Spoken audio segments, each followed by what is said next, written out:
வீடியோல வந்து பாத்தீங்கன்னா ஃபைனலைஸா நம்மளோட பிஎஃப் போர்ட்டல் வந்து இப்போ வந்து சக்சஸ்ஃபுல்லா லாகின் ஆகுது. கடந்த ஜூன் 26ஆம் தேதியில இருந்து கிட்டத்தட்ட ஜூலை 2ஆம் தேதி வரைக்கும் வந்துட்டு மெயின்டெனன்ஸ் இஷ்யூக்காக இந்த ஒரு வெப்சைட்டை வந்து க்ளோஸ் பண்ணியிருந்தாங்க. இப்போ வந்து பாத்தீங்கன்னா ஜூலை 3ஆம் தேதி சக்சஸ்ஃபுல்லா நம்மளோட பிஎஃப் அக்கௌண்ட் போர்ட்டல் வந்து லாகின் ஆகுது. இன்னைக்கு வீடியோல வந்து பாத்தீங்கன்னா நம்மளோட பிஎஃப் அக்கௌண்ட் போர்ட்டல்ல இப்போ நியூவா என்னென்ன ஃபியூச்சர் அப்டேட் வந்து பண்ணியிருக்காங்க அப்படிங்கிற ஃபுல் டீட்டெயிலை இந்த வீடியோல பார்க்கலாம். அதுக்கு முன்னாடி நீங்க இது மாதிரியான பிஎஃப் அக்கௌண்ட் ரிலேட்டடான அப்டேட் இன்ஃபர்மேஷனை தெரிஞ்சுக்க மறக்காம நம்ம சேனலை ஃபாலோ பண்ணிக்கோங்க. ஸோ இப்போ வந்து பார்த்தீங்கன்னா நான் வந்து என்னோட யூஏஎன் போர்ட்டலை வந்து நான் லாகின் பண்ணிக்கிறேன். இப்போ வந்து பார்த்தீங்கன்னா நான் வந்து என்னோட ஐடியை சக்ஸஸ்ஃபுல்லாக லாகின் வந்து பண்ணிட்டேன். இப்போ வந்து பார்த்தீங்கன்னா நான் வந்து மொபைலில் தான் வந்து லாகின் பண்ணியிருக்கேன். ஸோ இப்போ வந்துருக்கிற அந்த நியூ ஃபியூச்சர் என்னலாம் அப்படிங்கிறத இப்போ வந்து பார்க்கலாம். ஸோ இதுக்கு வந்து பார்த்தீங்கன்னா நீங்கள் மொபைலில் லாகின் பண்ணிங்கன்னா அது டெஸ்க்டாப் சைட்டில் போட்டிங்க அப்படின்னா உங்களுக்கு லாகின் ஆக மாட்டேங்குது. சிஸ்டத்துலனா ஈஸியாக லாகின் ஆகுது. ஆனால் மொபைலில் நீங்கள் வந்து டெஸ்க்டாப் சைட் ஆன் பண்ணாமல் லாகின் பண்ணிங்கன்னா உடனே லாகின் ஆகுது. ஸோ இப்போ வந்து பார்த்தீங்கன்னா என்னென்ன அப்டேட் வந்திருக்கு அப்படிங்கிறத பார்க்குறதுக்கு இந்த 3 லைனை வந்து டச் பண்ணிக்குவோம். ஸோ இதை வந்து டச் பண்ணோம் அப்படின்னா நமக்கான அந்த மெயின் மெனு வந்து ஓப்பன் ஆயிரும். ஃபர்ஸ்ட் வந்து பார்த்தீங்கன்னா ஹோமு, அடுத்தது வியூவு, அடுத்தது மேனேஜ், அப்புறம் அக்கௌண்ட்டு, அப்புறம் ஆன்லைன் சர்வீஸ், அப்புறம் பிஎம்விபிஆர்ஒய். ஸோ இவ்வளோ ஆல்ரெடி இருந்த ஃபியூச்சர் தான். ஸோ இதில் வந்து பார்த்தீங்கன்னா எதில் அப்டேட் வந்திருக்கு அப்படின்னு கேட்டிங்கன்னா ஆன்லைன் சர்வீஸ் அப்படிங்கிற இந்த ஒரு ஆப்ஷனலில் மட்டும்தான் வந்து பார்த்தீங்கன்னா நியூ ஃபியூச்சரை அப்டேட் வந்து பண்ணியிருக்காங்க. அது என்னென்ன அப்படிங்கிறத காமிக்கிறேன். மீதி எல்லா ஆப்ஷன்லையுமே ஏற்கனவே இருந்த ஆப்ஷன் அது அப்படியே தான் வந்து இருக்குது. ஸோ ஃபர்ஸ்ட் வந்து பார்த்தீங்கன்னா ஹோமை கிளிக் பண்ணிங்கன்னா உங்களுக்கு இந்த மாதிரி ஒரு ஆட் வந்து வரும். அதுக்கப்புறம் கீழே உங்களோட ப்ரொஃபைல் ஓப்பன் ஆகும். அதே தான். அடுத்தது வந்து பார்த்தீங்கன்னா வியூ ஆப்ஷனில் வந்து பார்த்தீங்கன்னா ஃபர்ஸ்ட் உங்களோட ப்ரொஃபைல் ஆப்ஷன், அதுக்கு அடுத்தது வந்து யூஏஎன் கார்டு, இது ஆல்ரெடி இருந்தது தான். அடுத்தது வந்து பாஸ்புக் லைட்டை பார்க்குறது, அடுத்தது வந்து பாஸ்புக் பேஜுக்கு ரீடைரக்ட் ஆகும். அந்த ஆப்ஷன் ஆல்ரெடி இருந்தது தான். அடுத்தது வந்து பார்த்தீங்கன்னா மேனேஜ் அப்படிங்கிற ஆப்ஷனில் ஆல்ரெடி ஜாயிண்ட் டிக்ளரேஷன் ஃபார்ம் இருந்தது, கான்டாக்ட் டீட்டெயில் இருந்தது, கேஒய்சி அப்டேட் பண்ணுறது, நாமினி அப்டேட் எடுத்து பண்ணுறது, மார்க் எக்ஸிட், இதுவும் ஆல்ரெடி இருந்த ஆப்ஷன் தான். அடுத்தது வந்து அக்கௌண்ட் சர்வீஸில் வந்து பார்த்தீங்கன்னா பாஸ்வேர்டு மட்டும் தான் வந்து சேஞ்ச் பண்ண முடியும். அதுக்கு தான் வந்து யூஸ் ஆகும். ஸோ அதுலேயும் எந்த அப்டேட்டும் வரல. அடுத்தது ஃபைனலைஸாக வந்து பார்த்தீங்கன்னா ஆன்லைன் சர்வீஸ். ஸோ இதில் தான் வந்து பார்த்தீங்கன்னா அந்த நியூ ஃபியூச்சர் எல்லாமே வந்து அப்டேட் எடுத்து பண்ணியிருக்காங்க. ஸோ என்னென்ன ஃபியூச்சர் அப்படிங்கிறத ஒன் பை ஒன் சொல்கிறேன், பார்த்துக்கோங்க. ஃபர்ஸ்ட் ஃபியூச்சர் வந்து பார்த்தீங்கன்னா ஸ்கீம் சர்டிஃபிகேட் சரண்டர் பண்ணுறது.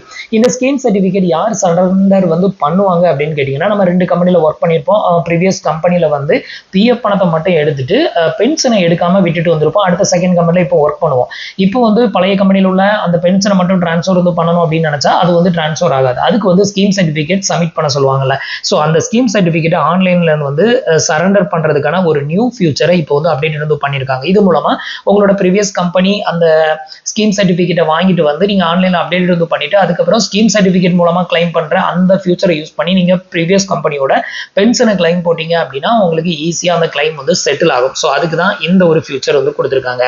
அடுத்தது வந்து மெம்பர் சர்வீஸ் ஹிஸ்ட்ரி. இது வந்து இதுக்கு முன்னாடி மேனேஜ்ல இருந்திருக்கும். இப்போ வந்து பாத்தீங்கன்னா மெம்பர் சர்வீஸ் ஹிஸ்ட்ரிங்கிற நியூ ஃபியூச்சருக்கு இதுல கொடுத்துருக்காங்க. இதை கிளிக் பண்ணீங்கன்னா உங்களுக்கு நியூ அப்டேட்ஸ் நிறைய வந்து காமிக்கிறாங்க. அடுத்த ஃபியூச்சர் வந்து பாத்தீங்கன்னா கிளைம். இது ஆல்ரெடி இருந்தது தான். இதுல வந்து பாத்தீங்கன்னா ஃபார்ம் நம்பர் 31, அதாவது அட்வான்ஸ் கிளைம், ஃபுல் கிளைம், அதுக்கப்புறம் வந்து மந்த்லி பென்ஷன், இந்த 3 டிஃப்ரெண்ட் கிளைமுக்கும் நம்ம இதை தான் வந்து யூஸ் பண்ணிக்கிட்டு இருந்தோம். இனிமே வந்து பாத்தீங்கன்னா இதுல ஒரு கிளைமை ரிமூவ் பண்ணியிருக்காங்க. எது அப்படின்னு கேட்டீங்கன்னா ஃபார்ம் நம்பர் 10B.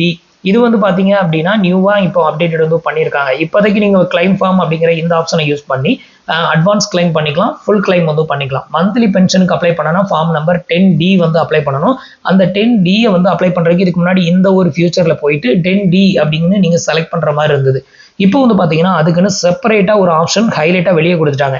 ஸோ இந்த ஆப்ஷனை கிளிக் பண்ணி நீங்கள் வந்து உங்களுடைய ஏஜ் வந்து அந்த பென்ஷன் கிளைமுக்கு எலிஜிபிள் ஆனதுக்கு அப்புறமா நீங்கள் வந்து அப்ளை பண்ணுறீங்க அப்படின்னா இந்த ஆப்ஷனை கிளிக் பண்ணி அப்ளை பண்ணால் உள்ளே போயிட்டு நீங்கள் ஃபார்மை சூஸ் பண்ணுற ஆப்ஷன் எதுவுமே வராது. டேரெக்டாக நீங்கள் 10D தான் செலக்ட் பண்ணி உள்ளே போகிறதுனால டேரெக்டாகவே நீங்கள் வந்து பென்ஷனுக்கு அப்ளை பண்ணிக்கலாம். ஸோ அந்த ஒரு ஃபியூச்சரை இதில் வந்து கொடுத்துருக்காங்க. அடுத்தது வந்து பார்த்தீங்கன்னா ரிக்வெஸ்ட் ஃபார் ட்ரான்ஸ்ஃபர் அக்கௌண்ட். இதுக்கு முன்னாடி 1 மெம்பர் 1 EPFO அப்படின்னு இருந்தது. இப்போ அதை வந்து பார்த்தீங்கன்னா புரிகிற மாதிரி request for transfer of account. நீங்கள் 2 கம்பெனியில் 3 கம்பெனியில் ஒர்க் பண்ணிங்கன்னா அந்த ப்ரீவியஸ் சர்வீஸை ப்ரெசென்ட் கம்பெனிக்கு நீங்கள் வந்து ட்ரான்ஸ்ஃபர் வந்து பண்ணுறதுக்கு இது ஆல்ரெடி இருந்த ஃபியூச்சர் தான். நேம் மட்டும் கொஞ்சம் சேஞ்சஸ் ஆயிருக்கு. அடுத்தது வந்து ட்ராக் கிளைம் ஸ்டேட்டஸ்.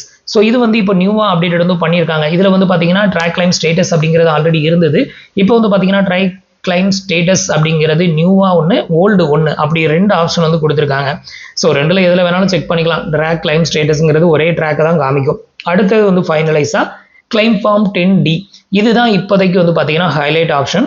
ஸோ நீங்கள் வந்து மந்த்லி பென்ஷனுக்கு அப்ளை பண்ண போறீங்க அப்படின்னா உங்களோட ஏஜ் அந்த ஏஜ் அட்டன் பண்ணும்போது மந்த்லி பென்ஷன் எலிஜிபிள் ஆகும்போது டைரெக்டாக இதை வந்து செலக்ட் பண்ணி நீங்கள் வந்து அப்ளை பண்ணிக்கலாம். ஸோ அடுத்த வீடியோஸில் வந்து பார்த்தீங்க அப்படின்னா உங்களுக்கு எப்படி நம்ம வந்து பிஎஃப் ஃபுல் அமௌண்ட் கிளைம் பண்ணுறது, இந்த அப்டேட்டுக்கு பிறகு என்னென்ன அப்டேட்லாம் உள்ளே வந்திருக்கு கிளைம் பண்ணுறதுல அப்படிங்கிறத உங்களுக்கு அடுத்த வீடியோஸில் அப்டேட் வந்து பண்ணுறேன். இப்போ நான் உங்களுக்கு எக்ஸ்பிளைன் பண்ண இவ்வளோ ஃபியூச்சர் தான் வந்து பார்த்தீங்கன்னா இப்போ நியூவாக அப்டேட் வந்து பண்ணியிருக்காங்க. இதுக்கு முன்னாடி இல்லாத ஃபியூச்சர்னா அந்த ஃபர்ஸ்ட் ஆப்ஷன், அடுத்தது செகண்ட் ஆப்ஷன், அடுத்தது வந்துட்டு இந்த நியூவாக ட்ராக் கிளைம் ஸ்டேட்டஸ், அப்புறம் ஃபார்ம் நம்பர் 10D, இந்த 4 ஃபியூச்சரை இப்போ புதுசாக ஆடட் வந்து பண்ணியிருக்காங்க இந்த வெப்சைட் போர்ட்டலில். ஸோ இது எல்லாம் தான் இன்னைக்கு வந்திருக்கிற அப்டேட். ஸோ இன்னைக்கு நான் உங்களுக்கு எக்ஸ்பிளைன் பண்ண இந்த அப்டேட் இன்ஃபர்மேஷன் உங்களுக்கு யூஸ்ஃபுல்லாகவும் இன்ஃபர்மேட்டிவாகவும் இருந்திருக்கும்னு நினைக்கிறேன். ஸோ நம்மளோட வீடியோஸ் பிடிச்சிருந்ததுன்னா மறக்காம உங்களோட ஃப்ரெண்ட்ஸ் அண்ட் ரிலேட்டிவ்க்கு ஷேர் பண்ணுங்க. மீண்டும் ஒரு அடுத்த நல்ல வீடியோவில் சந்திக்கலாம். தேங்க்ஸ் ஃபார் வாட்சிங்.